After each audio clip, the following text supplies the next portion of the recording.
Let me make that video thing work. Hang on.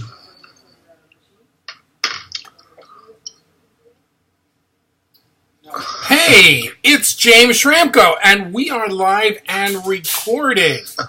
How are you? I should say, how are you, mate? You got the lights set up perfectly. I'm like freaking jealous here. I got to open up the curtains, but you've got like the color balanced there, and we've got the mic. You've got the set. How you doing? I'm doing well. Yeah. Okay. Looks like you've been going well as well. This morning I read your book. That one.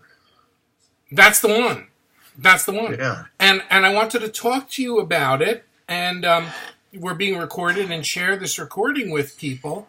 But my first comment is you are known today by those in the know as somebody who knows how to make people a lot of money, and you coach people and change their lives. And you told some of the stories in your book of friends of mine, Ryan Levesque and Kevin Rogers, and I'm going through that. So now you're the advisor to the gurus behind the scene, but it didn't start that way. Can you tell us how you started?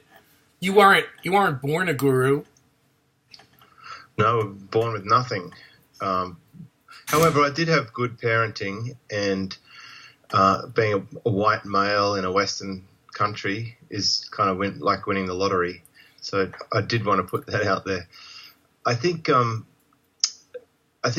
my perspective, like the last actual job that I had was a general manager running this big Mercedes-Benz dealership in Sydney, which is the biggest city in Australia. And I realized that was a limitation at some point, mostly because I could see this internet thing at the time was like cryptocurrency is today. It was this thing that it's there that could be something, this blockchain thing right now is sort of taking over discussions. And I thought I really should learn this internet stuff. So when I went and started dabbling in this online world, I couldn't figure out how some of it was even working, because it was like the Wild West. And some of the things I'd learnt running the dealership, they just weren't aware of when they're setting up their businesses. And in the last, it's probably been about 12 years now since I registered my first domain name, I've seen people come and go, as you probably have, Harlan. And it just made sense that the skills that I'd built up in a career of running real businesses was transferable to the online. So I guess I was a secret no one really knew about, but yeah, it really befuddled me. But it was so difficult, the online world. But once you get it figured out, and I really sort of hone in on that in the book, where to focus to get it figured out, then it sort of unlocks this whole new chapter of uncertainty. And those bits are the bits that I was actually ready for. I was ready to build a team. By the time I realized, that I should build a team and that I had something worth scaling, those steps came much more easily for me. And then figuring out which product line to develop more, which ones to sell, years of experience had helped me with that. And now my perfect customer became someone who was reaching a constraint because they might be particularly gifted at one thing. As all of the friends you just mentioned, they're really good at the thing they do, but then that sometimes comes at a cost of the other things that they're missing out on. Now, I was really surprised by the book, and James going, did he really read my book? And the answer is, yes, I read the book. So I was really surprised about the book because this is the guy who has created courses like Own the Race Course and all of the brilliant things. And I come to your book and I see it is really the kind of advice that basically, like, if a father would sit down with his kid and say, okay, do this, really practical steps, you gave practical success steps. You didn't give. J. Abraham divides the worlds up into strategies and tactics, but he assumes you've got habits before. And your book is all about creating the habits that are going to make everything successful. Would you say that I'm correct?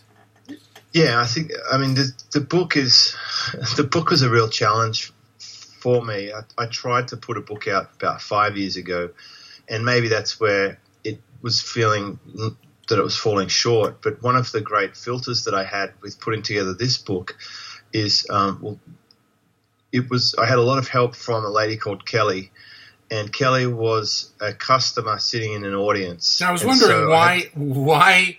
Who is this Kelly, and why is she writing the introduction to James's book? Exactly.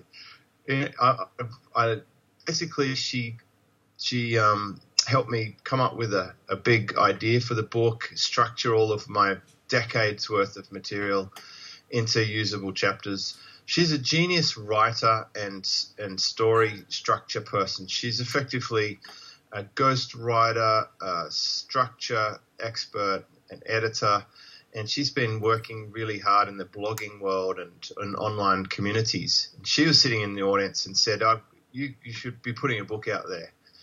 And so I think having that filter of someone who these concepts were really, really exciting for, because you can get a bit blunt on your own stuff, after a while. You don't realize what's special. And I'm constantly finding that when I talk about team, that for me, team seems really normal. For some other people, it's like this, just a massive Grand Canyon they can't cross. So I think having that filter was helpful on the structure. And, yeah, she got the forward because she truly earned it with all the help. James, you know that I have a reputation for being blunt, all right? Maybe a little too blunt, more blunt than most people and whatever. And James and I have known each other for years. He has endured my teasing about his coffee-making abilities and his ability to make the perfect latte and his... Still haven't mastered it, you'll be pleased to know.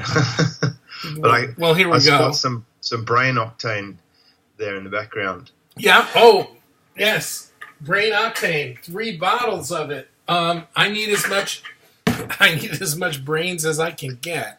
But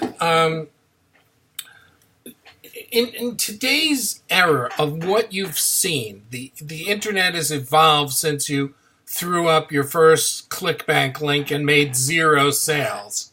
Yeah. People who are writing this and heard about it, can people who have a full-time job who have not yet succeeded really transition to success online? Or is it too late? Like people who missed Bitcoin when it was worth $1. Is it too late to get involved? I think the too late thing is something that is just a normal part of the process. Like when I started online in 2005, I thought I might have been too late. And if anything, it was probably a little too early. I believe if you were to read the book, it will definitely give you some tools. As you said, it's very practical to start that transition, because I've been through that process. And as you read in some of the case studies, I've seen this multiple times. It's much easier in some ways than what it was 10 years ago with the technology. So it kind of removes some of the excuses and time wastes that I had to go through, and most likely you went through as well, Harlan.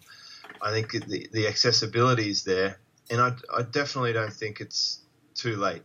I think it's going to come down to honing in on doing the right things, as Peter Drucker would say, and getting quickly to finding out your spot where you can have that little special place that it really resonates for you, and that you can provide value to people in a way that stands out from everyone else, but also that you can actually endure it. I think one thing people forget is this is a long game. So rather than is it too early or too late, it's more a case of, is this something you could sustain for the next 10 years? Because if you have that approach, as I did when I started, and as I think you've done too with your publishing, then you will have what it takes to do what needs to be done to get the results. So I definitely don't think it's too late. I'm certain that some people won't be able to do it, and it's possibly even more a case of they're caught up in their habits of Netflix and Facebook. There's possibly even more distractions now than ever. Some generations have grown up with devices and apps, from the beginning. So you tackle that head on in your book. Yeah.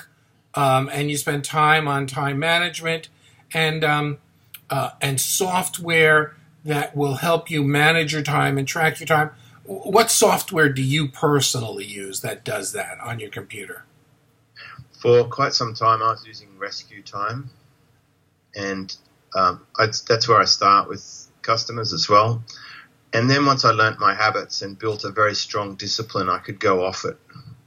And I don't need it. So I don't actually use a tool now. I've pretty much got it dialed in after building a strong routine. It's a routine as strong as, for most people, when they wake up in the morning, they might put clothes on. It's just become a part of daily life. It's like I don't have to write down that I'm going to go surfing every day, because it is definitely happening. Great. Now, since you mentioned surfing, you made a transition and you moved to like your dream house, whatever.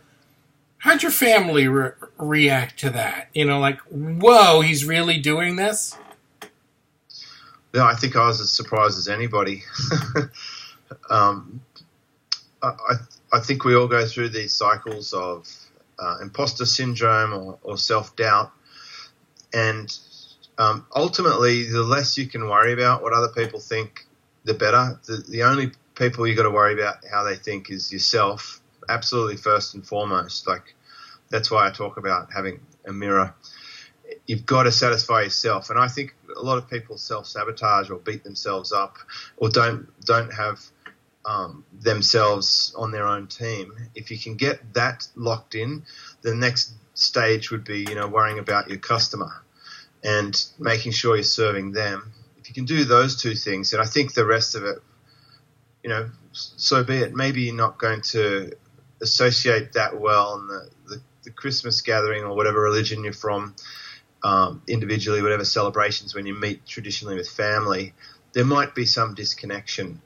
But it's probably true that only now that I've published a book do some people around me actually even understand what it is that I do to a small extent. Because I remember going to an event with my dad. It was like a wine and steak type club, and he stood up and introduced me as a guest, and he said, "This is my son James. Don't really know what he does. It has something to do with the internet, and evidently he's okay at it." And then he sat down. It was about the best I could hope for, I think.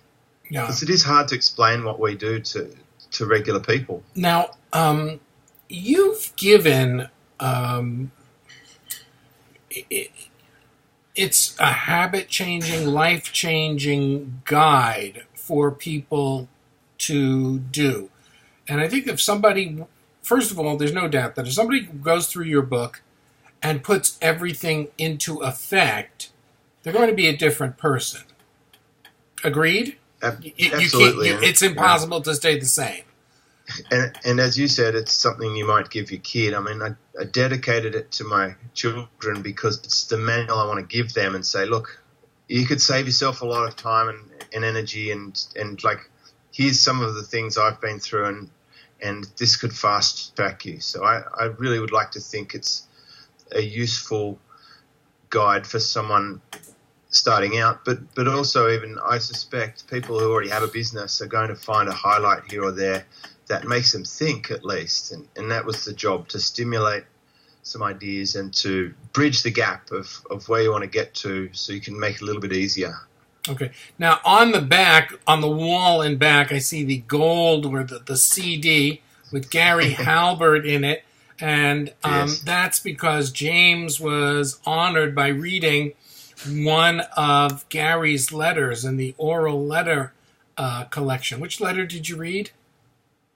Yeah, I'd have to go and look it up. You don't remember. It seems like to tell you the truth, the letter I want to read, Bond and Kevin can't find. I think I'm the only one who has it. And I'm going... it was so good to be offered that opportunity. And, of course, I met the Halberts through John Carlton. And it's managed to find its way into my office. Well, that's fantastic. So let me come back to your book. And your book is a guide, but I'm thinking that there might need to be a guide to the guide. And that's what I'd like to get from you now. Because it's a life-changing book, as we said a couple of minutes ago, how do you propose someone read, go through, and digest and implement your book?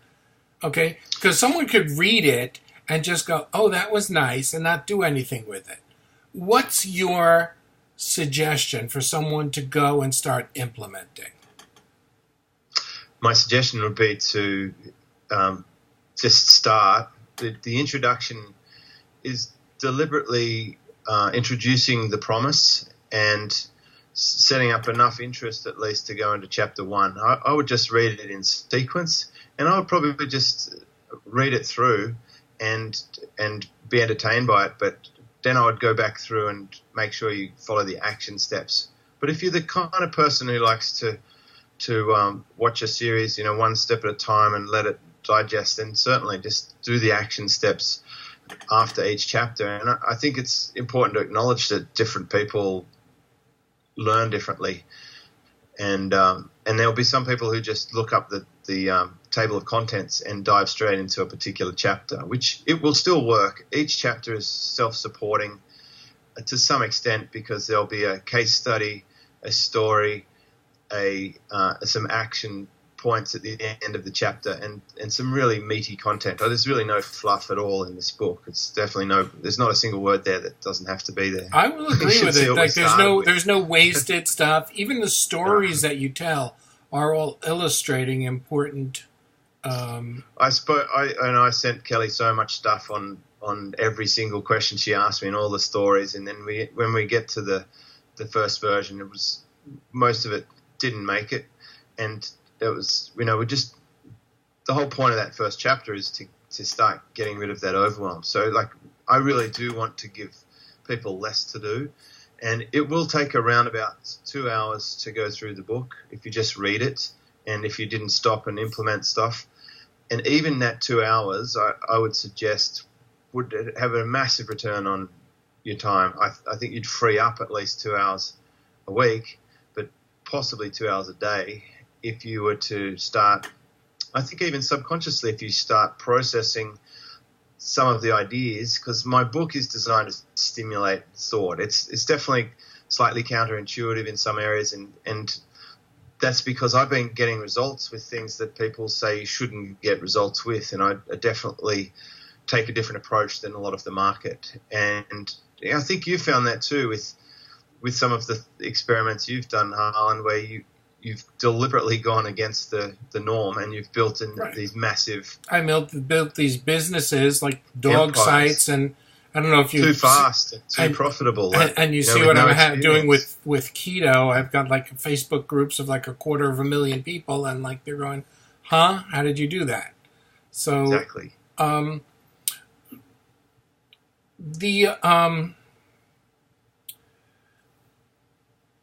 When someone... How many people do you think, James, in all of your groups that you've had, give me a guesstimate of how many people you've taught internet marketing to in your career? So it's going to be a big number. I think it's going to be it really depends how you classify a podcast, because I've up to about 3 million downloads of my podcast. So I'm going to say that there's at least, I know for a fact there's at least thousands of directly paid for coaching.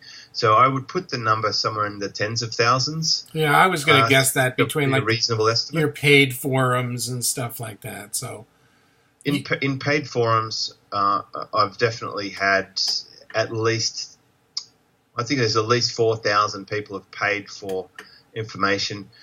So that would really put the number in the tens of thousands for the next layer. And it's the recent case study that I had on my blog came about because someone read my book and he sent me this audio, and it was this very emotional audio telling me how he moved from a really difficult living situation with a handicapped child, and they've got their own place, and he's sitting there and he's just pinching himself. He can't believe it. And he felt guilty because he hadn't bought something of mine and just been listening on the side, and he just felt compelled to share this with me. And I said, well, come and share your story, and that would be interesting. And turns out he did come to an event of mine years before, and it had a profound impact. And then he joined my membership. So there's this whole second rung of people who I think follow the podcast and have been doing stuff on the side and maybe never took that last step. But I think something like this book has most definitely instantly made a change to that first layer. I'm seeing a lot of people now being drawn into the next step because the book's given them that tipping point. And I guess that's exactly why I published the book, is to become more, to articulate my thoughts in one place and to get the level of awareness just a little bit higher in the communities that matter, where I can have the most impact. Now, you teach one of the most there aren't, in the good old days, there were lots and lots of marketing conferences, and then they started dropping out, system seminar, big seminar, et cetera, et cetera. Many of them were gone even before you came on the scene. And and now your seminar stands out certainly as the number one seminar in Australia. You are number one. But also people are starting to make the journey to Australia, brought there by the level of people that you attract. So that's really saying something about the respect that people have for you. Yeah, I think it also speaks to some of the groundwork. I started traveling over there in 2008.